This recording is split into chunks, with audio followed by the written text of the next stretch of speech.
평안하셨습니까? 서로 옆에 분들과 간단한 목례로 인사 나눕시다. 예, 그리스도인의 부부 생활을 두 번째 지금 살피고 있습니다. 아내가 남편에게 어떻게 되어야 할 것이냐. 5장 22절 아내들이여 자기 남편에게 복종하기를, 여기서 복종이 중요합니다. 남편에게 복종하기를 죽게 하듯 하라. 이는 남편이 아내의 머리됨이 그리스도께서 교회의 머리됨과 같음이니 그가 바로 몸의 구주시니라. 그러므로 교회가 그리스도에게 하듯 아내들도 범사에 자기 남편에게 복종할지니라고 말하고 있습니다. 그러면서 이제 남편이 아내에 대해서 어떻게 대해야 할지를 말씀하고 있는데, 남편들아 아내 사랑하기를 그리스도께서 교회를 사랑하시고 그 교회를 위하여 자신을 주신같이 하라. 제일 먼저 부탁하고 있는 것이 남편은 아내를 사랑해야 한다고 말하고 있습니다. 아내는 남편에게 복종하라고 말하고 있고요. 남편은 아내에게 사랑하라고 말하고 있습니다. 우리 남편들은 이 사랑하라는 걸 잊어버리고요. 부인들은 복종하라는 걸 잘 잊어버려요. 일부러 그러는지 모르지만 이 정말 완벽한 말씀이에요. 아내는 남편에게 복종하라. 이거는 노예가 주인에게 복종하는 그런 복종이 아니라고 제가 말씀드렸죠. 또 남편은 아내를 사랑하라. 근데 여기 사랑하라는 어떤 사랑이냐면 아가페 사랑이거든요. 아가파테 사랑하라. 아가페 사랑, 여러분 너무나 잘 아는 철저히 아내 중심적이고, 아내를 나는 사랑한다고 하는데 남편도 그걸 저는 못 느끼고, 아내도 남편이 아내를 사랑한다고 하는데 아내도 저는 못 느끼고, 주변 사람들이 볼 때도 그게 어떻게 아내를 사랑하는 것이냐. 오늘 성경에서는 아가페로 사랑하라고 말씀하고 있거든요. 어떤 사랑입니까? 철저히 아내 중심적으로 사랑하라는 것입니다. 그 다음에 사랑을 할 때 무조건적으로 무대가적이고 무한정적인 희생적인 사랑으로 사랑하는 것입니다. 오늘 설교에서 제가 여러 번 강조를 하겠습니다만, 사실 우리가 이 가정의 관계에서는요, 선입견이 너무 많아요. 너무 알고 있는 지식들이 많아가지고 성경 말씀을 좀 더 깊이 있게 구절구절을 묵상을 안 해가지고 죽을 때까지 성경적으로 가정생활 안 해요. 저도 해당하는 말씀이고요. 여러분도 해당하는 말씀이에요. 오늘 말씀을 통해서 정말 우리 남편들이 하나님께서 우리에게 뭐라고 말씀하시는지를 좀 귀를 기울이고 좀 들어야 되는 것입니다. 그리고 잘못된 것이면 고쳐야 되는 것이고요. 결과적으로 우리 가정을 위해서 주시는 말씀이니까요. 자, 여러분 여기 보면 아가페 사랑으로 사랑을 하라고 말씀하고 있어요. 보면 좀 불가능하게 보이는 일인데, 우리 그 아가페 사랑의 본으로서 예수 그리스도의 교회에 대한 사랑을 소개하고 있습니다. 이거는 뭐냐면 아내가 남편이 아내를 아가페로 사랑하는 데 있어서 중요한 단서가 된 거예요. 그리고 뭐라고 할까요? 중요한 이거 키가 됩니다. 그래서 이 그리스도가 교회를 어떻게 사랑하는지를 남편들은 늘 생각하면서 사랑하라고 말해요. 거기서 힌트를 얻는 거예요. 그리스도가 교회를 어떻게 사랑하는지, 얼마나 사랑하는지, 그걸 남편들은 항상 생각해야 돼요. 저부터 시작해서 저는 좀 탁구를 좀 치지 않습니까? 근데 한 중간 정도 치기 때문에 그렇게 잘 치지도 못하고 그렇게 못 치지도 못하고 그런 정도인데, 참 이게 한 가지 동작들이요, 이게 다 원리가 있고 또 그렇게 돼야만 또 드라이브도 들어가고 또 백핸드도 들어가고 다 그렇게 돼 있지, 대충해서 친다고 해서 되어지는 게 아닙니다. 우리가 아가페의 사랑을 이루기 위해서는 정말 예수님이 교회를 어떻게 사랑하셨는가, 이걸 깊이 이해를 하고 있어야 돼요. 그래야만 우리가 비로소 아내를 아가페의 사랑으로 사랑할 수 있는 거예요. 여기가 없는 상태에서는, 모르는 상태에서는 죄송합니다만 성경적으로 아가페의 사랑으로 사랑하는 아직 아니라는 말씀입니다. 그럼 그리스도께서 교회를 어떻게 사랑하셨는지, 그리스도께서 교회를 사랑하시고 그 교회를 위하여 자신을 주침같이 하라. 여러분, 그리스도께서 교회를 어떻게 사랑했습니까? 이건 아가페스, 역시 아가페 사랑으로 사랑했다고 해서, 그럼 아가페 사랑으로 사랑한다는 것이 무엇이냐? 자기 자신을 교회를 위해서 파라디동이 내어주셨다는 거예요. 자기 자신, 교회를 살리기 위해서 다른 사람을 내어주거나 다른 짐승들을 내어주신 것이 아니라 예수님 자신을 내어주셨다는 것입니다. 남편이 아내를 아가페로 사랑하는 것은 뭐냐면 자기 자신을 내줘야 된다고 말해요. 자기 자신을 부서뜨리면서 자기 자신을 희생시키면서 누구를 깨뜨려야 된다고요? 자기 자신을.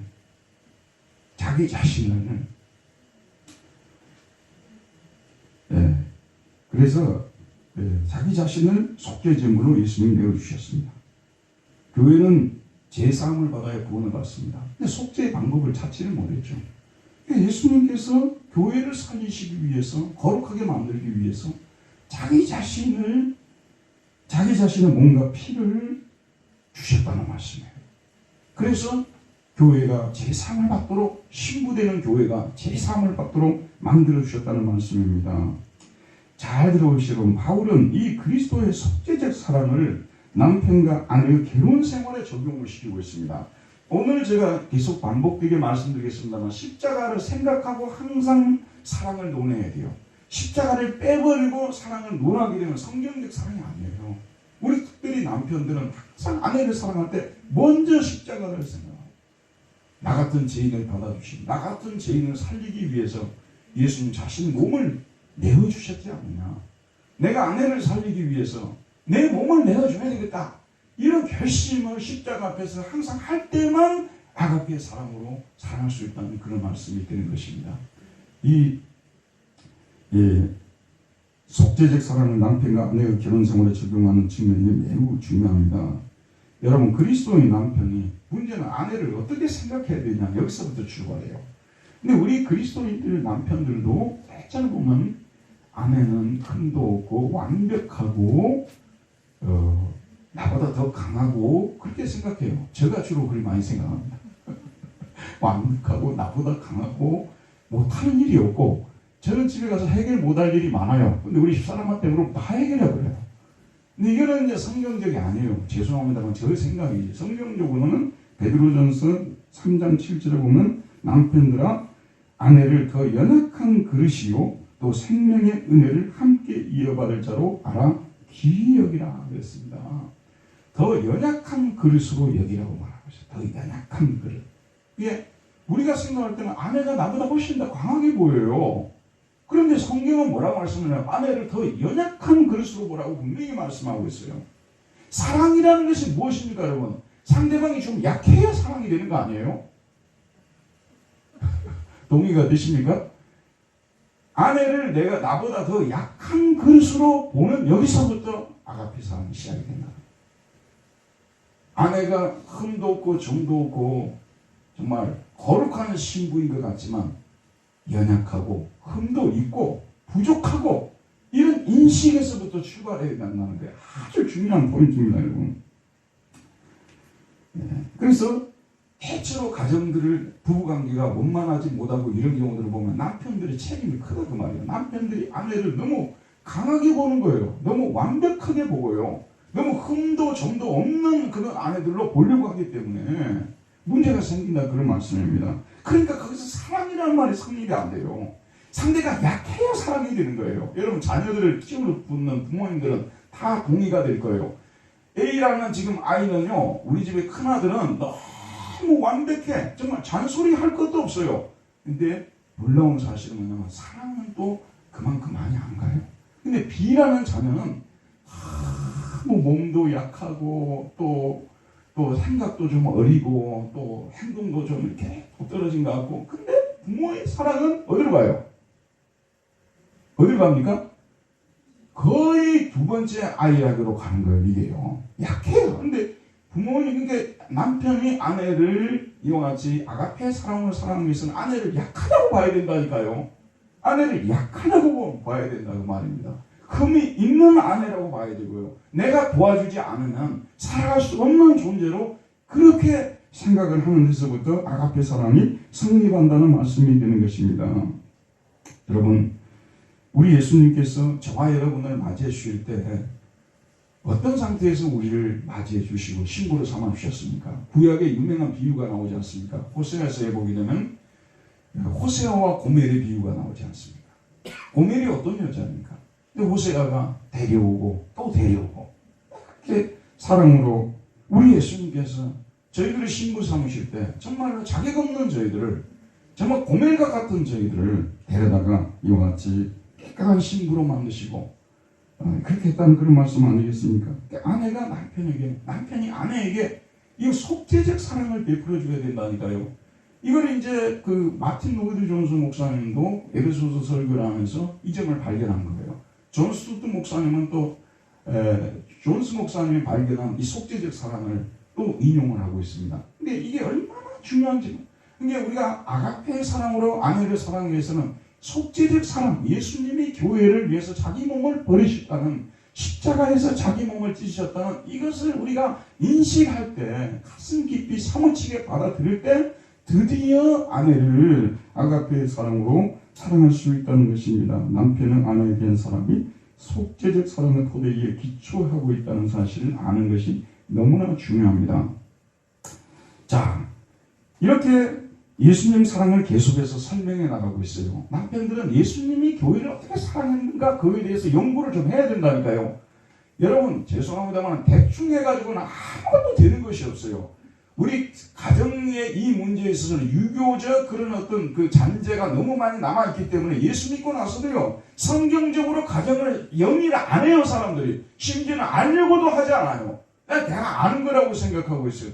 그러나 이게 성경 말씀에 부딪혀보면 우리가 정말 많이 모르고 있었구나, 바꿔야 되겠구나, 이런 것들을 생각하지 않을 수 없습니다. 예수님이 교회를 얼마나 사랑하셨는지 26절을 보면 이는 곧 물로 씻어 말씀으로 깨끗하게 하사 거룩하게 하시고 자기 앞에 영광스러운 교회로 세우사 티나 주름 잡힌 것이나 이런 것들이 없이 거룩하고 흠이 없게 하려 하며, 예수님이 이 저와 여러분들을 신부로 맞이할 때 우리의 모습이 어떠했는가? 로만 카톨릭하고 우리 개신교하고 개혁적인 차이점이 뭔지 아십니까? 로만 카톨릭에서는 그런 대로 받을 만한 사람을 일단 데려다가 고쳐서 의인을 만드는 거예요. 우리 개신교로만 하면 전혀 자격 없는 사람들, 너무 흠이 많아서 교회에 찾아올 수조차 없는 그런 사람들을 찾아가셔서 신부로 삼는 거예요. 여러분 결혼을 이미 하신 분들, 또 결혼을 하실 분들 다 생각하고 있을 거예요. 할 수만 했으면 정도 없고 흠도 없고 사회적 평판도 좋고 스펙도 좋고 이런 사람하고 하려고 하지. 나도 내가 볼 때도 그렇고 다른 사람들이 볼 때도 너무 흠이 많고 점이 많은 사람은 관련해서 누가 있겠습니까?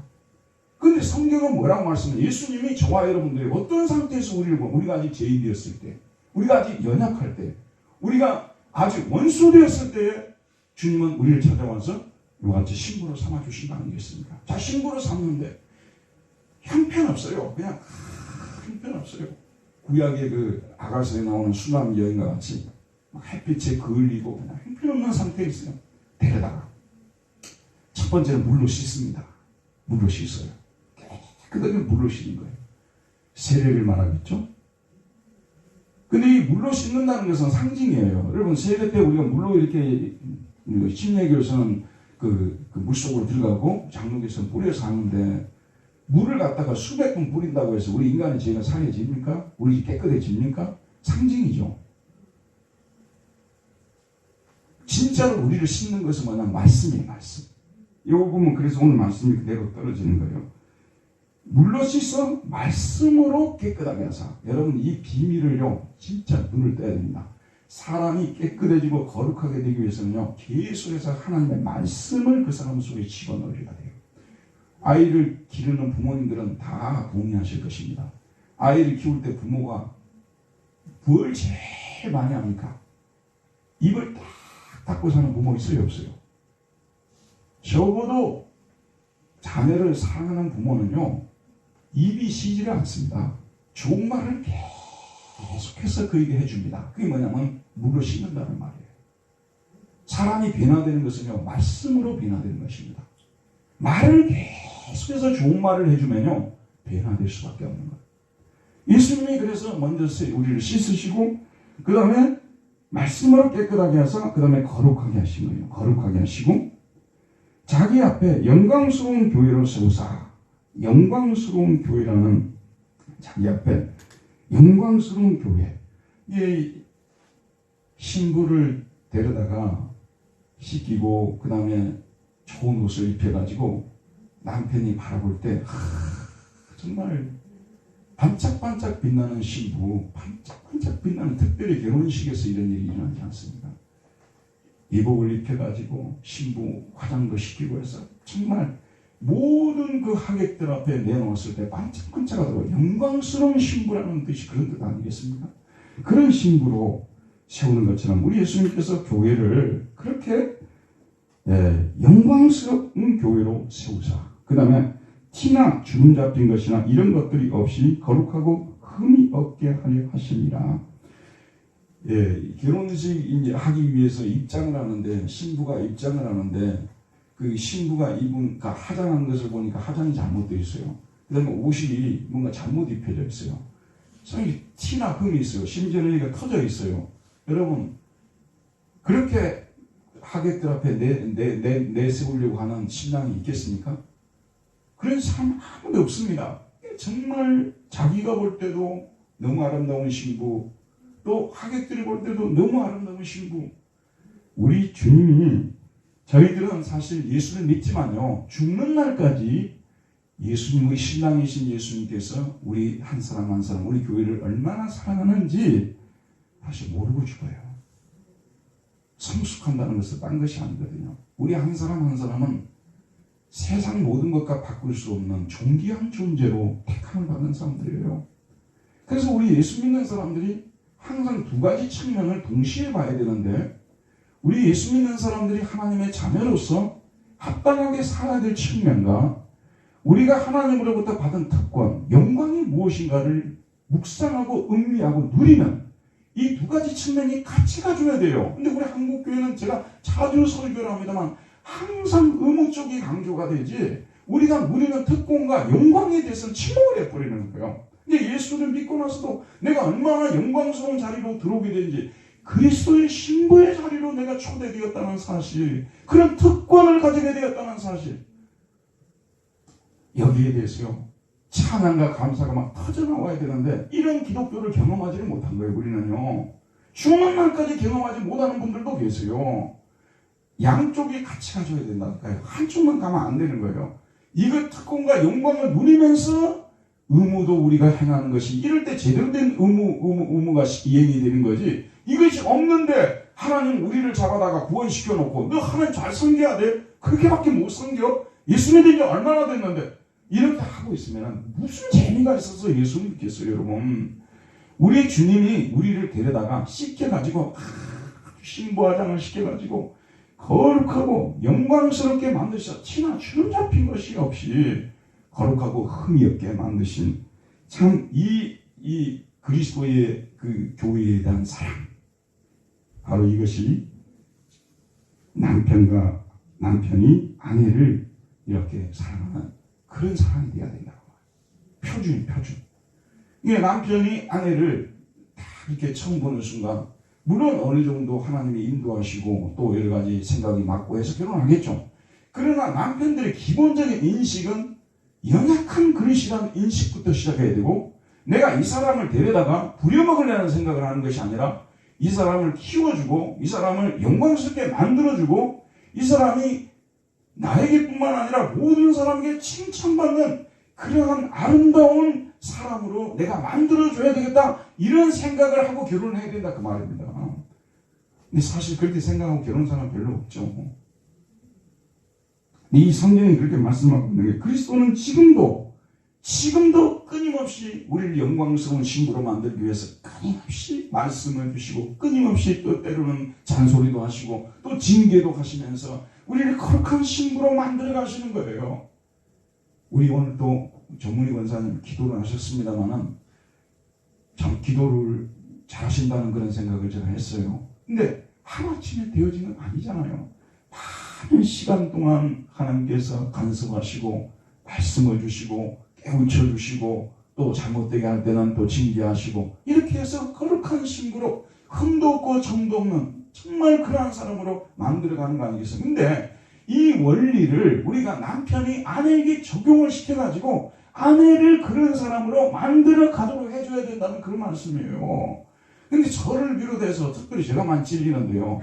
저를 비롯해서 많은 남편들이 자기 아내를 정말 그리스도가 교회를 위해서 하듯이 그렇게 하는 사람이 많지 않아요.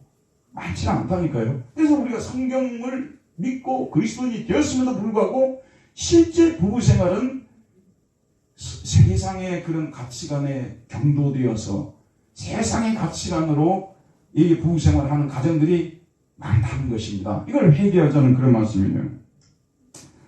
자, 그 다음에 두 번째.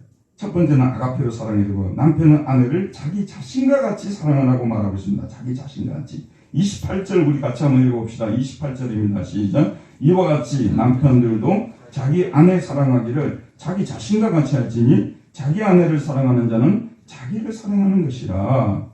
여기는 좀 수준이 좀 그런 것 같아요. 아까는 그리스도께서 교회를 사랑하듯이 하라고 했는데 여기는 자기 아내 사랑하기를 자기 자신과 같이 할지니 이렇게 나오니까 좀 이건 수준이 떨어진 거 아니냐 이렇게 생각할 수 있는데요. 이거는 창세기를 기억하면서 말씀을 드려야 돼요. 여러분 창세기 1장을 보게 되면 또 2장을 보게 되면 하나님께서 아담을 이렇게 지으시고 여자를 지을 때 하와를 지을 때 어떻게 지으셨어요? 아담의 갈빗대를 취하여서 여자를 지으셨잖아요. 맞죠 여러분? 그러니까 사실은 여자는 누구의 몸이에요? 남자의 몸입니다. 이게요. 여자는 남자의 몸이라니까요. 그러니까 사실 아내를 사랑하는 것은 자기 몸 사랑하는 거예요. 원래 자기 몸이니까. 원래 자기 몸이었다니까요. 근데 이것도 이 정말 생각하는 것과 실제 이 삶 속에서 실천되는 것이 상당히 이것이 어려워요. 아내를 자기 몸으로 생각하는 여기까지 와야 돼요. 마틴 부버라는 유명한 그런 철학자가 여러분 잘 아는 대로 나 너 여기에 대한 그 인간관계를 그런 식으로 규정을 했지 않습니까? 나 그것이 아니라 나 너로 해야 된다. 우리는 나 너 정도가 아니라요. 이 부부관계는 뭐냐 그러면은 바로 당신이 바로 내 몸이라니까요. 우리 남자들 봅시다. 자기 몸을 얼마나 많이 살핍니까? 이 연세가 들어가시면은 머리 하나 빠지는 것도 별로 안 좋아해요. 자기 몸을 이렇게 사랑하는 것이에요. 자기 몸을. 그렇게 아내를 그렇게 사랑해야 된다고 말씀하고 있습니다. 이와 같이 남편들도 자기 아내 사랑하기를 자기 자신과 같이 할지니 사랑해야만 한다는 거예요. 이걸 의무로 나와 있어요. 근데 의무가 지금 생략이 되는데 자기 아내 사랑하기를 자기 자신과 같이 할지니라고 말하고 있습니다. 근데 이제 나이가 들면요, 다들 이거는 경험으로도 많이 깨달아요. 특별히 나이가 들면은 그 아내가 나보다 하루라도 더 살아야 되겠구나. 사실은 아내가 먼저 소천하시고요, 남편만 남으면요 참으로 살기가 힘들어집니다. 그래서 저희 간절한 기도 제목은 우리 집사람이 저보다 하루 더 살기를 바라는 거예요. 그렇게 이게 경험으로도 이렇게 된다. 경험으로도 우리 일반적인 경험으로도 우리가 이렇게 돼요. 근데 경험이 아니라 성경이 뭐라고 말씀하시냐면 자기 아내 사랑하는 길을 자기 자신과 같이 사랑해야 된다고 말씀하고 있습니다. 그럼 세 번째, 남편은 아내를 양육하고 보호해야 한다고 말하고 있습니다. 누구든지 언제나 자기 육체를 미워하지 않고 오직 양육하여 보호하기를 그리스도께서 교회에게 함과 같이 하나니 우리는 그 몸의 지체입니다. 우리 중에서 자기 육체를 미워하는 사람 누가 있겠습니까? 양육하고 보호하죠. 그런데 양육하고 보호하는 것은 자기 몸만 양육하고 자기 몸만 보호하면 안 된다고 말해요. 자기 몸의 일부인 아내도 양육하고 그 다음에 자기 아내도 보호해야 된다는 그런 말씀 아니겠어요? 그런데 양육하고 보호한다. 이 에크트레페이, 이거 영어로 너릿입니다. 영양분을 공급하여 자라게 한다. 그 다음은 살페이인데 체리시, 소중히 여긴다 그런 뜻입니다. 자, 우리가 한번 생각을 해봅시다. 그 양육한다는 이 말은 보통 우리가 그 자녀 양육권 이런 말 많이 쓰잖아요. 자녀를 양육한다는 말을 쓰는데 자기 아내를 양육한다는 이런 표현을 안 쓰거든요. 근데 성경은 뭐라고 말씀하냐면 자기 아내를 양육하고 보호해야 된다고 말씀하고 있어요. 양육한다는 것은 무엇입니까? 이와 같이 먹을 것을 주어서 영양가를 공급한다는 뜻이 있겠죠. 육체적으로 성장하게 만든다는 뜻도 있겠죠. 정신적으로 성장하게 만든다는 뜻도 있겠죠. 영적으로 성장하게 만든다는 뜻도 있겠죠. 그러니까 양육을 시켜야 된다고 말입니다. 근데 저를 비롯해서 우리 많은 남편들이 자기 아내를 결혼하고 나서 양육할 생각을 안 한다고 말입니다. 물론 보호는 하겠지만 양육을 잘 안 하는 거예요. 양육은 자녀에게만 양육한다는 표현을 쓰지 아내를 양육한다는 표현을 쓰지 않아요. 그럼 뭔가 아내를 무시하는 것 같은 그런 느낌을 갖잖아요. 근데 그게 아니에요. 저는 이 말씀을 묵상해보니까 진짜 맞는 말씀이에요.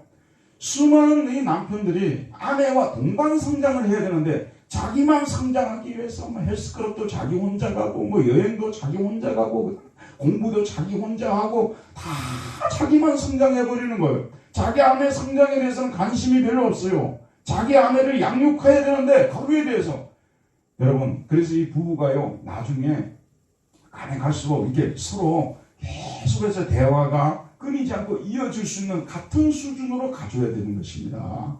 그래야 행복한 가정생활을 할 수가 있는 거예요. 남편은 이만큼 발전해버렸는데 아내는 거의 발전을 못해버렸다고 말입니다. 안 되는 거예요. 그래서 예를 들어서 헬스클럽에 가는 헬스건을 끊었다고 말입니다. 그러면 뭐냐면 한 장만 만약에 있다고 생각한다면 사실은 남편이 그걸 아내를 보내야 되는 거야.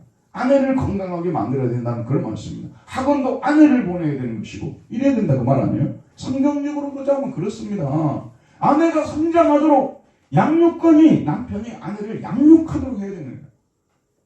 이런 말씀은 처음 들어보시죠 여러분? 근데 이게 성경 말씀은 그래요. 남편이 아내를 양육해야 되는 거예요. 근데 곰곰이 생각해 보니까 정말 맞는 말씀입니다. 수많은 가정들이 남편은 잘하는데 더 발전하는데 아내는 발전할 기회를 거의 주지를 않는다는 말씀이죠. 그러니까 아내는 발전을 못하는 것입니다. 정말 하나님 말씀 앞에서 우리는 고개를 숙이지 않을 수가 없습니다. 그 다음에 네 번째, 남편은 아내를 사랑하기 위하여 부모를 떠나야 합니다. 31절 말씀 우리 한번 보도록 할까요? 31절입니다. 시작. 그러므로 사람이 부모를 떠나 그의 아내와 합하여 그 둘이 한 육체가 되지. 결혼식 때 자주 읽는 말씀 아니에요? 부모를 떠나 그의 아내와 합하여 그 둘이 한 육체가 되지. 창세기에 나오는 말씀이죠. 근데 이 부모를 떠난다는 말은 부모의 보호와 양육으로부터 해방된다는 뜻입니다. 부모를 떠난다는 것은 부모의 보호와 양육으로부터 해방된다는 거예요. 딸이 부모를 떠나야 하는 가장 중요한 이유가 무엇입니까? 딸이 부모를 떠나야 하는 가장 중요한 이유가 뭐죠? 자기 남편에게 복종하기 위해서입니다. 아들이 자기 부모를 떠나야 하는 이유는 무엇입니까? 자기 아내를 사랑하기 위해서입니다. 여러분 이 점을 잘 알아야 됩니다. 하나님이 이 부부를 사랑하고 복종하는 독립적인 그 부부로 만들기 위해서 부모에게 떠나라고 했던 거예요. 이해하시겠죠? 부모하고 계속 종속관계에 있고 명령을 시달받는 그런 관계에 있을 때는 이 부부가 이게 스스로 주체적으로 행동을 못하는 거예요. 제가 결혼식 설교에서 가끔씩 말씀드립니다만은 결혼식 날은 자녀들이 부모로부터 독립을 선언하는 날입니다. 부모는 자녀들에게 좋은 상담자는 될 수 있지만 보호자나 결정권자는 될 수가 없습니다. 결혼식을 올리는 순간부터 아내의 보호자는 남편입니다. 아내는 남편의 보호를 받고 무슨 문제든 남편과 상의하여 결정해야 합니다. 보호자로서의 결정권자로서의 부모의 역할은 자녀들이 결혼하는 순간에 끝나야 합니다. 여러분 너무나 중요한 말씀이에요. 지금 우리 혁인의 가정 얼마 전에 결혼했죠. 절대 부모하고 저기 가서 찾아가서 하지 마세요. 두 사람이 결혼해서 결정하고 그러라는 것이 성경이에요. 이게 부모를 떠나라는 말이에요. 상담은 받을 수 있다니까요. 자문은 구할 수 있어요. 그러나 결정은 뭐냐면 부부가 서로 의논해가지고 결정하라는 것이 성경 말씀이에요. 이게 부모를 떠나라는 뜻입니다. 우리 한국은 전통적인 유교의 가정관으로 인해 이 점에서 혼란을 겪고 그로 인해서 가정 안에서 많은 문제들이 발생합니다. 여러분 진짜 우리 성경대로 한번 살아보자니까요. 그 유교의 그런 어떤 전통에서 살지 말고 성경대로 살아보자는 것입니다. 그렇게 한번 해봅시다, 여러분. 그게 무엇이냐 그러면은 여러분 예전에 그 사랑과 전쟁이라는 드라마 자주 보셨죠? 사실 뭐 그런 드라마가 한국에 등장할지 저도 몰랐어요. 그런데 언젠가부터 사랑과 전쟁이라는 이 드라마가 들어왔어요. 저도 이제 여러 번 봤죠. 여러 차례 봤는데 솔직하게 저는 말씀드리면 그 드라마를 보기 전까지만 하더라도 부부가 이혼하는 것은 두 사람이 안 맞아서 이혼하는 줄 알았어요. 난 그런 분야를 많이 공부한 사람도 아니고 해서 부부가 서로 안 맞아서 성격 차이로 또 이런저런 이유로 인해서 이혼을 하는 줄 알았어요. 그런데 그게 아니더라고요. 그 중간에 부모들이 끼어가지고 이혼하는 경우도 꽤 되더라니까요. 그래서 송송 커플 아시죠, 여러분? 송송 커플 아시죠? 그 송혜교하고 그다음에 송중기하고 송송 커플이라고 하잖아요. 왜 이혼했을까 궁금해요. 두 사람 왜 그렇게 서로 좋다고 정말 죽어 못 살아서 결혼해놓고 왜 이혼했을까 지금도 궁금해요. 근데 분명히 저는 양가 부모들 중에서 누군가가 문제를 일으켰다고 보고 있어요. 제 개인적으로. 이게 성경적이 아니라니까요. 남편이든 아내든 결혼하면 즉시 부모로부터 떠나야 합니다. 남편은 그의 아내와 합하여 그 둘이 한 육체가 되어야 합니다. 이 비밀이 큽니다. 바울은 이 진리는 그리스도와 교회에도 해당한다고 말합니다. 아내인 교회가 신랑이신 그리스도와 결혼했다면 세상으로부터 떠나야 한다는 같은 원리인 것입니다. 다섯 번째, 남편은 아내를 자기 자신같이 사랑하고 아내는 남편을 존경하라고 결론을 냈습니다. 33절 결론이에요. 그러나 너희도 각각 자기 아내 사랑하기를 자신같이 하고 아내도 자기 남편을 존경하라. 남편에게 먼저 말합니다. 자기 아내 사랑하기를 누구같이 하라고요? 자신같이 하고 각각 자기 아내 사랑하기를 자신같이 하고. 요즘 제가 매일 설거지를 해줘요. 근데 내가 설거지를 할 때마다 우리 교회 누구 집사 지금 설거지 다 안 해주고 살 거야. 그 누구 집사가 누군지 모르겠어요. 근데 조금만 이제 우리가 아내의 고통을 분담하고 덜어주는, 그게 자기 몸을 사랑하는 것이죠. 아내 사랑하기를 자신같이 하고, 그다음에 아내도 자기 남편을 존경하라고 말하고 있습니다. 존경하라, 포베타, 경외하다, 두려워하다, 존경하다. 단순한 존경받을 만한 것이 있기 때문에 존경한다는 그런 뜻이 아니라 하나님께서 머리로 세우셨기 때문에, 창조 질서 때문에 남편을 존중하는 것, 존경하는 것, 그것이 바로 존경하라는 뜻입니다. 그런데 항상 거기에 또 따라와야 될 것이 뭐냐면, 남편은 존경을 받기 위해서 아내를 자기 몸처럼 사랑해야 됩니다. 여러분, 이런 가정이 되면 바로 에덴이 되지 않겠어요? 남편이 자기 아내를 자기 몸과 같이 사랑하고 또 아내는 자기 남편을 존경하고, 이런 부부가 이런 관계가 되어지게 될 때 어떻겠습니까, 여러분? 거기가 바로 에덴 동산 아니겠습니까? 남편이 아내에게, 요즘은 경제적인 문제가 상당히 중요하기 때문에 많은 돈을 못 갖다 줄 수가 있어요. 또 요즘 아내분들은 남편이 다 잘생기기를 바라지만 잘생기지 못할 수도 있어요. 그러나 성경적으로 말씀드린다면 자기 몸과 같이 아내를 사랑하고 예수님이 자기 몸을 버려서 교회를 사랑하신 것처럼 희생적으로 속죄적으로 이렇게 사랑한다면 마치 자신이 죄를 지은 것처럼 아내의 잘못을 하나님 앞에 가지고 가서 뉘우치고 회개하고 이러한 가정이 된다면 에덴이 안 되는 것도 그것이 이상하지 않겠습니까? 성경이 정말 맞는 말씀이에요. 이렇게 하라고 결론을 딱 내립니다. 지금까지 말씀을 요약합니다. 하나님께서 남편들에게 어떻게 하라고 명령하십니까? 남편은 아내를 아가페의 사랑으로 사랑하라고 말하고 있습니다.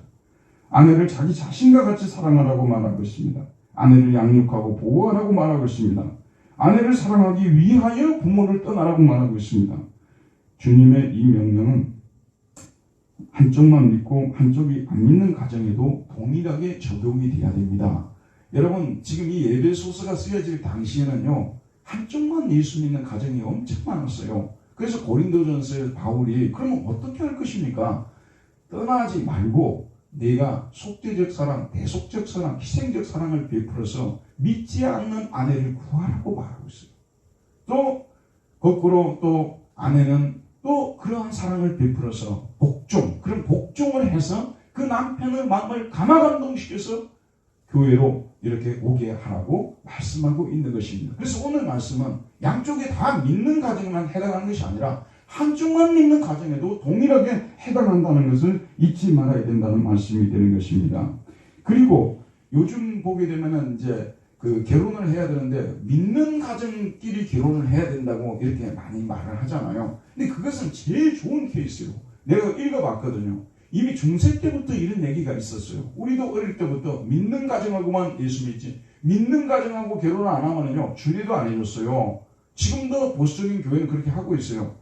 그런데 사실 성경을 이렇게 또 역사를 살펴보니까요, 믿지 않는 짝이라 하더라도 이와 같이 예수를 믿기로 또 결심하고 또 이렇게 이런 어떤 전제를 달고서 결혼을 할 수 있다는 것이에요. 특별히 지금 우리나라 같은 이와 같은 상황에서요, 믿는 사람만 만나서 결혼하려면요 결혼 못하고 그냥 죽을 수도 있어요.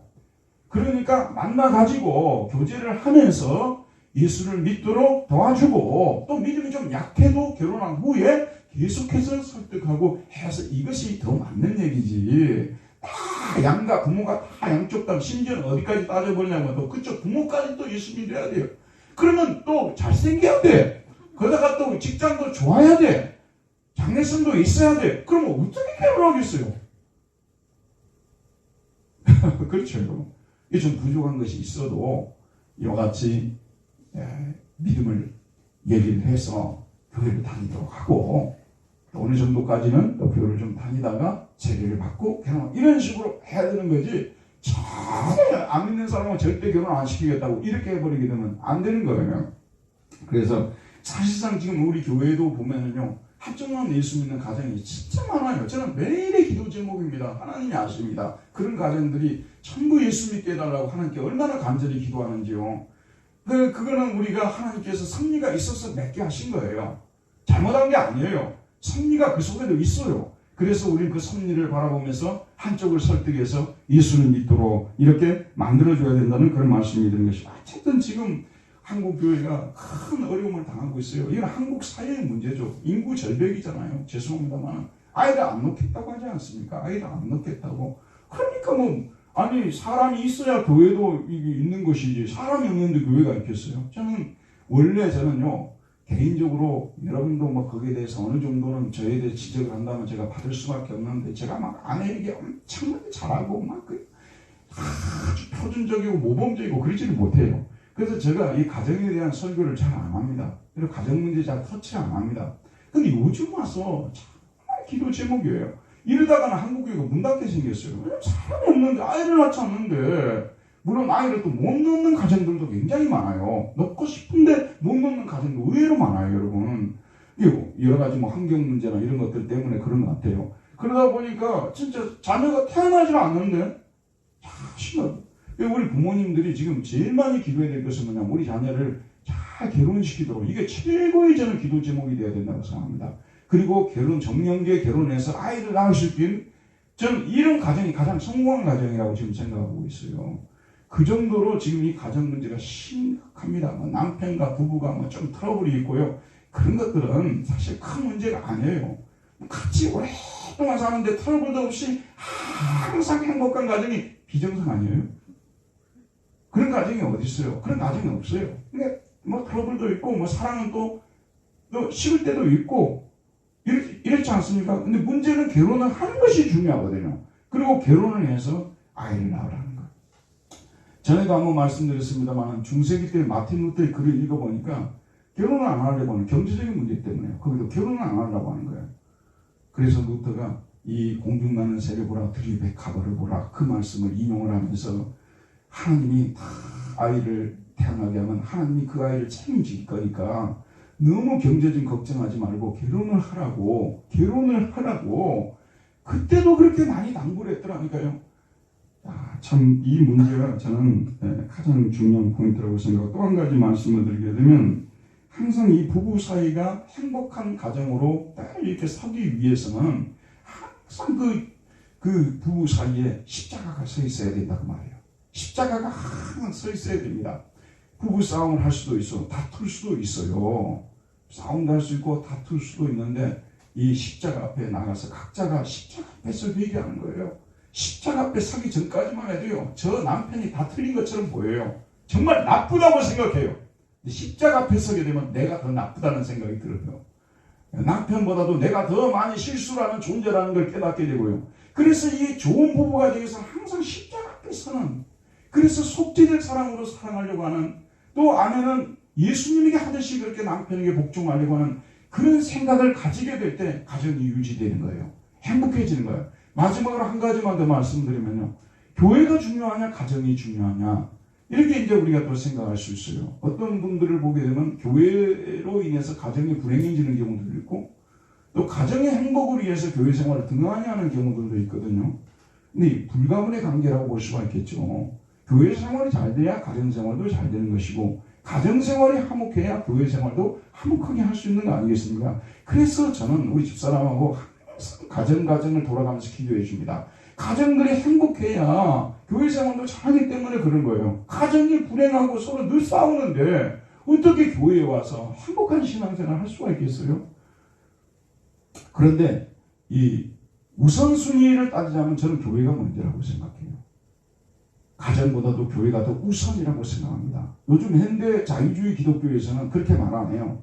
가정이 먼저지 교회가 뭐가 문제냐고, 교회가 뭐가 우선이냐고 이렇게 말하는데, 저는 전통적인 입장에서 교회가 먼저라고 교회가 우선이라고 생각합니다. 여러분, 가정에서 오늘 아침에 올 때도 서로 티격태격했던 가정이 있을 수가 있어요. 오다가 보니까 아침에 늦게 일어나고 이런 것들로 인해서, 사소한 것들로 인해서 막 트러블이 일어나고, 차에 오면서도 막 서로 말도 안 하고, 또 뭐 이렇게 또 심한 말 한마디 해놓고 또 가만히 있고 이렇게 오는 부부들도 있어요. 근데 오늘 와서 이런 설교를 들으면서 마음이 풀리는 거예요. 마음이 풀리면서 은혜를 받고 돌아갈 때는 없었던 일로 하면서, 그래서 가정이 어려움을 당하는 가정들이 있잖아요. 여러 가지 위기를 겪고 있는 가정들일수록 교회 생활을 더 열심히 해야 돼요.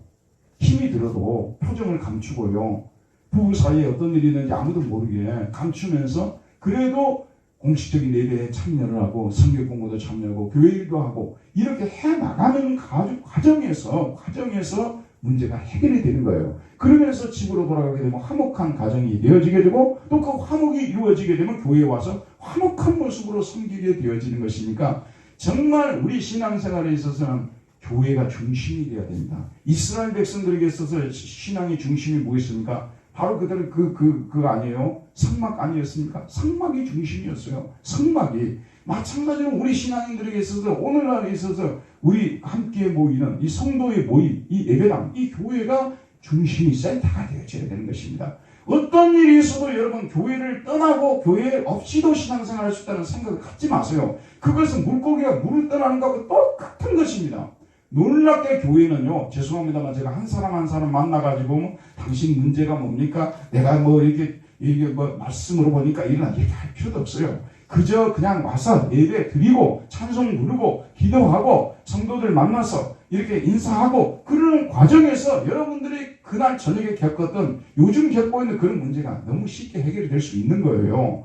그런데 사탄이 늘 뭐라고 속삭이냐 그러면, 아니 그렇게 심각한 문제를 어떤 상담소에 가지고 가야지 교회에 가서 목사님 설교 듣는다고 교회 예배 참여한다고 해결이 되냐고 그렇게 말하는데요. 그렇지 않습니다. 여러분의 가정을 지금까지 여기까지 끌어온 것은 교회지 여러분의 노력이 아니었다는 것을 명심하시길 바랍니다.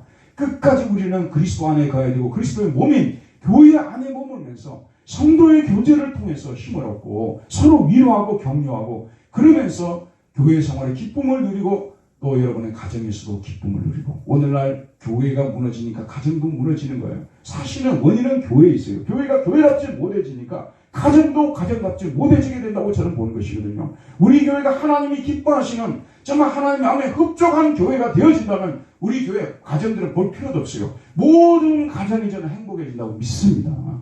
그런 교회가 되도록, 그래서 여러분 모두 행복한 가정을 이루도록 기도하는 저와 여러분 되기를 바랍니다. 은혜로우신 하나님, 오늘도 생명의 말씀을 통해서 우리 그리스도인 부부가 서로에게 어떻게 해야 될지에 대해서 예수 그리스도께서 교회를 하신 위하여 자기 몸을 주신과 같이 하라고 말씀해 주셨습니다. 명심하고 주님이 기뻐하시는 아름다운 가정을 이루는 우리 모두 되게 하여 주옵소서. 예수님 이름으로 기도하였습니다. 아멘.